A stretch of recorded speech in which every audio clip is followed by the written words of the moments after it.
Hello students, welcome to my YouTube channel Ajit maths. और आज का जो वीडियो रहेगा वो फ्रैक्शंस के बारे में रहेगा। बहुत इंपॉर्टेंट टॉपिक है कि फ्रैक्शंस को कैसे कंपेयर कर किया जाता है। ठीक है, कई बार स्टूडेंट्स को बहुत दिक्कत होती है कि फ्रैक्शंस को कैसे कंपेयर किया जाए और जल्दी से जल्दी उस क्वेश्चन का सॉल्यूशन कैसे निकाला जाए। तो आज के इस वीडियो में हम उसी का सॉल्यूशन देने वाले हैं।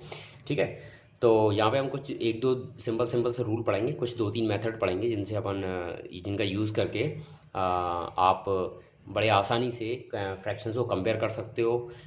दो फ्रैक्शन को कंपेयर कर सकते हो, मल्टीपल फ्रैक्शन को कंपेयर कर सकते हो, या उनको पर्टिकुलर ऑर्डर में निकाल सकते हो। ठीक है, इसके बाद हम कुछ क्वेश्चंस प्रैक्टिस भी करेंगे। हो सकता है कि वीडियो लंबा होने की वजह से मैं क्वेश्चन प्रैक्टिस नेक्स्ट वीडियो में करवाऊँ, जो इसका पार्ट 2 होगा। लेकिन आज के इस वीडियो में मैं कुछ मेथड बताऊँगा आपको। ठीक है, फिर उन मेथड का यूज़ करके हम कुछ क्वेश्चन की प्रैक्टिस करेंगे। ठीक है, कोशिश करूँगा वीडियो ज़्यादा लंबा ना हो, जैसे हम कुछ क्वेश्चन इसमें कवर कर सकें। चलिए आइए देखते हैं। तो पहला रूल हम डिस्कस करने वाले हैं। पहला रूल क्या कहता है? फ्रैक्शंस के बारे में मेरे ख्याल से आप सब लोग जानते ही होंगे। ज़्यादा फ्रैक्शंस का जो बेसिक है वो कराने की ज़रूरत नहीं है। मैं सीधे कंपैरिजन पे आता हूँ कि दो फ्रैक्शन आपको दिए हैं तो उनका कंपैरिजन किस तरीके से करना है। जो पहला रूल ये कहता है कि अगर कुछ दो फ्रैक्शन ऐसे हैं जिनका डिनोमिनेटर सेम है, जैसे कि इस वाले एग्जांपल में आप देख रहे हो कि 3/4 एंड 5/4 में 4 और 4 दोनों का डिनोमिनेटर और सेम है। तो ये रूल ये बोलता है कि अगर डिनोमिनेटर सेम है दो फ्रैक्शंस का, तो आप न्यूमिनेटर को कंपेयर करेंगे, सिर्फ न्यूमिनेटर को। ठीक है, और जिस फ्रैक्शन का न्यूमिनेटर बड़ा होगा वो नंबर बड़ा होगा, और जो छोटा होगा, जिसका न्यूमिनेटर छोटा होगा वो नंबर छोटा कहलाएगा, या पूरा फ्रैक्शन छोटा कहलाएगा। जैसे इस वाले क्वेश्चन में क्या हो रहा है, 3/4 इज लेस देन 5/4। ठीक है, क्यों हो रहा है? क्योंकि दोनों के डिनोमिनेटर सेम है, तो अपन सिर्फ न्यूमिनेटर कंपेयर करेंगे। तो यहाँ पे 5 जो है वो 3 से बड़ा है, इसलिए 5/4 वाला जो फ्रैक्शन है वो 3/4 वाले फ्रैक्शन से बड़ा है। ठीक है, एक एग्जाम्पल और ले लेते हैं अपन। जैसे कुछ मल्टीपल फ्रैक्शन ले लेता हूँ, 1/2, 5/2, ठीक है, एंड 3/2। अब इस क्वेश्चन में भी देखिए क्या हो रहा है कि तीनों फ्रैक्शंस की जो डिनोमिनेटर है वो सेम है, तो अपन ऊपर कंपेयर करेंगे। ऊपर देखोगे आप तो 1/1 is less than 3 is less than 5। ठीक है, न्यूमिनेटर जो है वो 1 छोटा है 3 से, 3 छोटा है 5 से। ठीक है, तो इसका मतलब अगर हम इसको डिसेंडिंग या असेंडिंग ऑर्डर में लगाना चाहें, जैसे मान लो अगर इसको असेंडिंग ऑर्डर अगर मैं लिखूँ इसका, तो क्या बनेगा? असेंडिंग ऑर्डर में हम सबसे छोटा फ्रैक्शन पहले लिखते हैं। सबसे छोटा फ्रैक्शन इनमें कौन सा है? 1/2, क्योंकि इसका न्यूमिनेटर सबसे छोटा है। ठीक है, तो 1/2 इज लेस देन उसके बाद जो छोटा फ्रैक्शन है वो 3/2 है। ठीक है, 3/2 इज लेस देन 5/2। ठीक है, तो इसको हम सक्सेसफुली इसको असेंडिंग ऑर्डर में हमने लगा दी। सबसे छोटा फ्रैक्शन, सबसे उससे बड़ा फ्रैक्शन, फिर उससे सबसे बड़ा फ्रैक्शन। कंपेयर कैसे किया था? सबके डिनोमिनेटर सेम थे, तो हम सिर्फ न्यूमिनेटर को कंपेयर करेंगे। जो न्यूमिनेटर बड़ा होगा वो फ्रैक्शन बड़ा होगा, जो न्यूमिनेटर छोटा होगा वो फ्रैक्शन भी छोटा होगा। ठीक है, ये आपका पहला रूल कहता है। दूसरा रूल क्या कहता है? इसका जस्ट अपोजिट है दूसरा रूल। मान लो अपन को दिए हुए हैं कुछ ऐसे फ्रैक्शन दिए हुए हैं जैसे 2/5 एंड 2/7।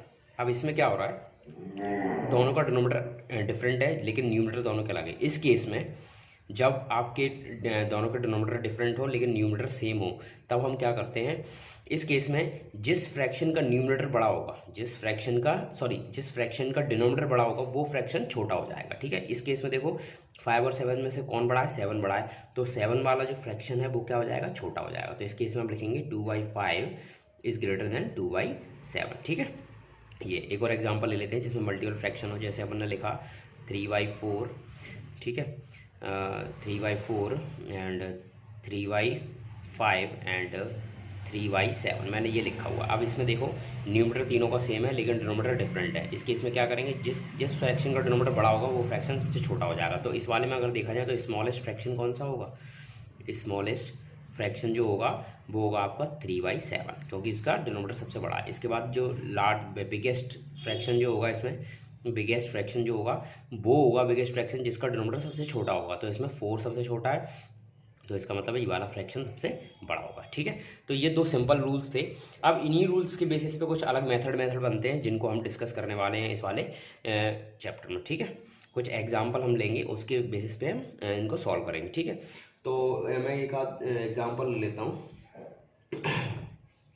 चलिए इन्हीं एग्जांपल्स के थ्रू अपन कुछ हाँ, अब जैसे कि देखें रूल नंबर 3 आ जाए, या कहते हैं वो एक मेथड है एक्चुअली में, वो कोई रूल नहीं है। अब मेथड्स हैं वो कैसे होंगे? जैसे मैं कुछ एग्जांपल ले लेता हूँ यहाँ पे जिसको अपन सॉल्व करते हैं मेथड से। जैसे आपसे बोला है कि भाई बताइए 2/5, 3/7 एंड 4/, 4/9, ठीक है। इनमें से या कोई छोटा सिंपल सा ले लो, चलो ठीक है, कोई दिक्कत नहीं, ठीक है। इन तीन में से आपको बताना है कि स्मॉलेस्ट फ्रैक्शन कौन सा है, ठीक है, स्मॉलेस्ट कौन सा है और बिगेस्ट कौन सा है, ठीक है, बिगेस्ट फ्रैक्शन कौन सा है। इन तीन फ्रैक्शन, अब इसमें क्या हो रहा है ना, तो देखो अपना रूल 1 फॉलो हो रहा है ना रूल 2 फॉलो हो रहा है। यहाँ पर न्यूमरेटर भी सबके अलग है और डिनोमिनेटर भी सबके अलग है। अब इस केस में क्या करोगे, आपके पास तीन मेथड है, ठीक है ना। मेथड 1 क्या कहता है, मेथड 1 आपको बोलता है कि आप क्या करो, डिनोमिनेटर से न्यूमरेटर में डिवाइड करो, ठीक है। तो आपको एक डेसिमल नंबर मिलेगा, आप डेसिमल को कंपेयर कर सकते हो आराम से, ठीक है। चलो देख लेते हैं करके। जैसे मैंने मेथड 1 में क्या कर रहे हैं अपन, सबसे पहले 5 का डिवाइड, 5 से अपन डिवाइड करेंगे 2 में, तो 5 से मैं डिवाइड कर रहा हूँ 2 में, तो 5 2 में जाएगा नहीं डिवाइड, तो अपन एक पॉइंट लगाएंगे, यहाँ पे 0 बढ़ाएंगे, तो 5 4 जा कितना आ जाएगा 20 आ जाएगा, और यहाँ पर रिमाइंडर 0, यानी कि इसका जो डेसिमल एक्सपेंशन है वो कितना है 0.4 है। उसके बाद 3 7 से डिवाइड करते हैं अपन 3 में, ठीक है, तो 7 नहीं जाएगा तो पॉइंट लगाएंगे, तो 3 4 जा 28, फिर यहाँ पर 2 बचेगा, ठीक है, फिर एक 0 लेंगे अपन, तो 7 2 जा 14, ठीक है, ये हो जाएगा। अच्छा, यहाँ पे अपन 0 बढ़ा सकते हैं क्योंकि ये सिर्फ यहाँ पे रिमाइंडर आ गया, तो एक 0 अपन ले सकते हैं। इसका मतलब इसका जो डेसिमल एक्सपेंशन होगा वो कितना होगा 0.42, ठीक है। और इसके बाद देखो अगला अपन डिवाइड करते हैं 4 में, डिवाइड करेंगे 9 से, पॉइंट लगाया 0 बढ़ाया, 9 4 जा 36, ठीक है, फिर यहाँ पे 4 बचेगा, तो ये 4 4 0, फिर से 4 आ जाएगा, फिर 36 आएगा, फिर से 0, फिर 4, तो इस तरीके से ये चलता रहेगा, तो 4 4 आ जाएगा, ठीक है। तो आप देख रहे हो तीनों के मैंने डेसिमल एक्सपेंशन निकाल लिए, ठीक है। अब आप देख रहे हो जब अपन ने इनके डेसिमल एक्सपेंशन निकाले हैं तो सब में फर्स्ट जो डिजिट है पॉइंट के बाद की जो फर्स्ट डिजिट है वो सब में एक जैसी है, इसका इसलिए हमें सबको 2 डिजिट तक निकालना पड़ा है, ठीक है। इस मेथड के साथ बस यही दिक्कत। अब आप आराम से कंपेयर कर सकते हो, देखो यहाँ पे जो सबसे बड़ा जो डेसिमल एक्सपेंशन है वो कौन सा है 0.44, ठीक है, और सॉरी सबसे छोटा कौन सा है 0.40, और सबसे बड़ा है 0.4, ठीक है। तो 0.44 का फ्रैक्शन क्या है 4/9, और इसका फ्रैक्शन क्या है 2/5, ठीक है। तो स्मॉलेस्ट फ्रैक्शन इसमें कितना है 2/5 और बिगेस्ट फ्रैक्शन है 4/9।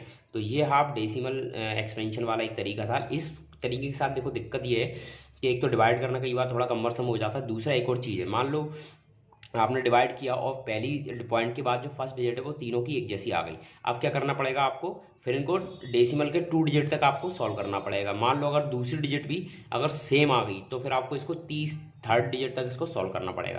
तो मान लो अगर ऐसी 2-3 डिजिट अगर सेम आ जाती हैं पॉइंट के बाद, तो आपको ये काफ़ी हो सकता है काफ़ी लंबा डिवीजन करना पड़े। तो इसलिए मैं इस मेथड को मैं ज़्यादा प्रेफर नहीं करता हूँ। आपको भी इसको ज़्यादा यूज़ नहीं करना, इसको बहुत सिंपल से क्वेश्चन में आप यूज़ कर सकते हो अगर करना चाहो तो, ठीक है। ज़्यादा बड़े क्वेश्चन में ये थोड़ा दिक्कत देता है ये मेथड, ठीक है।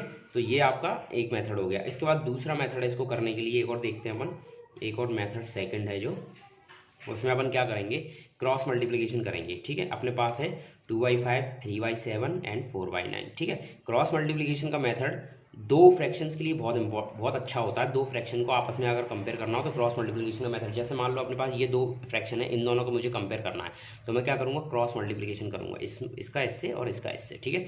तो मैंने 4 का 3 से किया तो इस साइड में लिख दूंगा मैं 3 × 4, और इसका इधर करूँगा तो इसको इस साइड लिख दूंगा, ठीक है। अब आप इनका मल्टीप्लाई करेंगे तो यहाँ पे आ रहा है 12, यहाँ पे आ रहा है 20, ठीक है। तो जिस साइड का मल्टीप्लिकेशन जो है वो बड़ा होगा, वही वाला उस साइड का फ्रैक्शन भी क्या होता है बड़ा होता है। जैसे यहाँ पे देखो इस साइड का मल्टीप्लिकेशन है 20 बड़ा, इसका मतलब है 5/4 यहाँ पे क्या होगा बड़ा फ्रैक्शन होगा, है। और 12 इधर 12 आ रहा है, इसका मतलब ये छोटा होगा। तो इसका मतलब अगर हम इनको कंपेयर करके लिखें तो आपका 5/4 जो है वो 3/4 से बड़ा होगा, ठीक है। ये कंपैरिजन का मेथड है। अब इसी मेथड से आप इसको भी कर सकते हो, ठीक है। जैसे यहाँ पे आपको एक एक करके, जैसे मान लो मेरे से पूछा है कि भाई इसमें बताइए बिगेस्ट फ्रैक्शन कौन सा है, सबसे बड़ा फ्रैक्शन कौन सा है। तो पहले आप दोनों को कंपेयर करेंगे 2/5 एंड 3/7, ठीक है। इनको कंपेयर करो तो 7 × 2 हो जाएगा और 5 × 3 हो जाएगा। इसका मैंने इससे करेंगे, इसका इससे करेंगे, ठीक है। तो ये हो जाएगा 14 और ये हो जाएगा 15। तो किस साइड का बड़ा आ रहा है, इस साइड का बड़ा आ रहा है। इसका मतलब अभी अपने पास ये नंबर सबसे बड़ा है इन दोनों को कंपेयर करने के बाद। अब आप इसको रिजेक्ट कर दें क्योंकि ये तो बड़ा हो नहीं सकता, क्योंकि ये इससे छोटा हो गया, तो इसको रिजेक्ट कर दिया। अपने पास 2 नंबर बचे हैं अब, ये और ये, ठीक है। ये अभी तक बड़ा आया। अब इसके बाद देखते हैं इसको इससे कंपेयर कर लेते हैं, क्रॉस मल्टीप्लिकेशन करेंगे तो 9 3 जा 27 और 7 4 जा 28। अब आप देखो कितना आ रहा है, इस साइड का फ्रैक्शन, इस साइड का मल्टीप्लिकेशन बड़ा आ रहा है। इसका मतलब है 4/9 जो है वो किससे बड़ा है 3/7 से बड़ा है। और अपन ने देख ही लिया, अपन ये तो हो ही गया था। और यहाँ पे भी देखो ये अब 3/7 4/9 में से कौन बड़ा है, तो मतलब ये आपका बिगेस्ट फ्रैक्शन हो गया, ठीक है। ये क्रॉस मल्टीप्लिकेशन मेथड है, ये दूसरा मेथड है। अब आप देखते हैं एक और मेथड, ये भी अच्छा मेथड है। अच्छा, क्रॉस मल्टीप्लिकेशन का मेथड मैं आपको पहले ही बता चुका हूँ, ये दो फ्रैक्शन को कंपेयर करने के लिए बहुत अच्छा है। अगर मान लो मल्टीपल फ्रैक्शन है तो कभी कभार ये थोड़ा दिक्कत दे सकता है, ठीक है। तो अब एक तीसरा मेथड है, उसको देखते हैं। उसमें क्या करते हैं एक्चुअली में, ये जो थर्ड मेथड है ये आपका रूल नंबर 1 का ही थोड़ा एक्सपेंशन आप इसको बोल सकते हैं, उसी पर बेस्ड है ये, ठीक है। इसमें करते क्या है देखो, जो जूनियर क्लासेज हैं 6th 7th है उनमें ये मेथड दिया हुआ है, और ये मेथड भी उनमें दे रखे हैं, ठीक है। अब देखो जरा कैसे करते हैं। इसमें सबसे पहले आप जो डिनोमीटर है, डिनोमीटर क्या अपना 5 7 और 9, इनका अपन क्या करेंगे, एलसीएम लेंगे। तो देखो ये तीनों को प्राइम नंबर, तो आप सीधे मल्टीप्लिकेशन करके इनका एलसीएम ले सकते हो, ठीक है। तो ये हो जाएगा 35 × 9, यानी कि 9 5 जा 45 एंड 9 3 जा 27 और 4 31, ठीक है। तो 315 क्या आ जाएगा, इसका एलसीएम आ जाएगा। अब आपको क्या करना है, हर एक फ्रैक्शन के डिनोमीटर में 315 बनाना है, ठीक है। अब जैसे 2/5 है, अब मुझे डिनोमीटर में इसमें क्या बनाना है, 315, 315 बनाना है। कैसे बनाएंगे आप, कैसे पता करेंगे, तो एक्चुअली मुझे 315 बनाने के लिए 315 बनाने के लिए 5 को किसी नंबर से मल्टीप्लाई करना पड़ेगा। अब वो किस नंबर से मल्टीप्लाई करेंगे, ये कैसे पता करेंगे आप, 315 में 5 से डिवाइड करके देखो, है ना। 5 6 या 30, 5 3 यानी कि 63, तो 63 से आप यहाँ पे और ऊपर भी आपको मल्टीप्लाई करना पड़ेगा, ठीक है।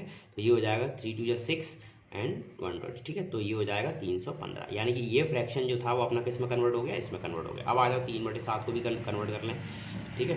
तो 315 में किस, अब 7 में किससे मल्टीप्लाई करेंगे, ये 315 बन जाए। तो कैसे पता करोगे आप, 315 में 7 से डिवाइड कर दो, 4 7 चौक 28, 7 4 जा 28, ठीक है। 45, यानी कि इसमें 45 का मल्टीप्लाई करोगे तो ऊपर भी करना पड़ेगा। तो ये हो जाएगा आपका 3 5 जा 15, 3 4 जा 12 एंड 35/315, ये आपका 3/7 कन्वर्ट हो गया। अब लास्ट का 4/9 को कंपेयर करना है भाई। 315 में अपन 9 से डिवाइड करेंगे तो क्या मिलेगा अपन को, 9 9 3 या 27, है ना, एंड 9 5 जा 35, यानी कि ये हो जाएगा आपको 35 से इसमें ऊपर नीचे मल्टीप्लाई करना पड़ेगा, ठीक है। तो मल्टीप्लाई करोगे 4 5 20, 4 12 14, 140/315, ठीक है।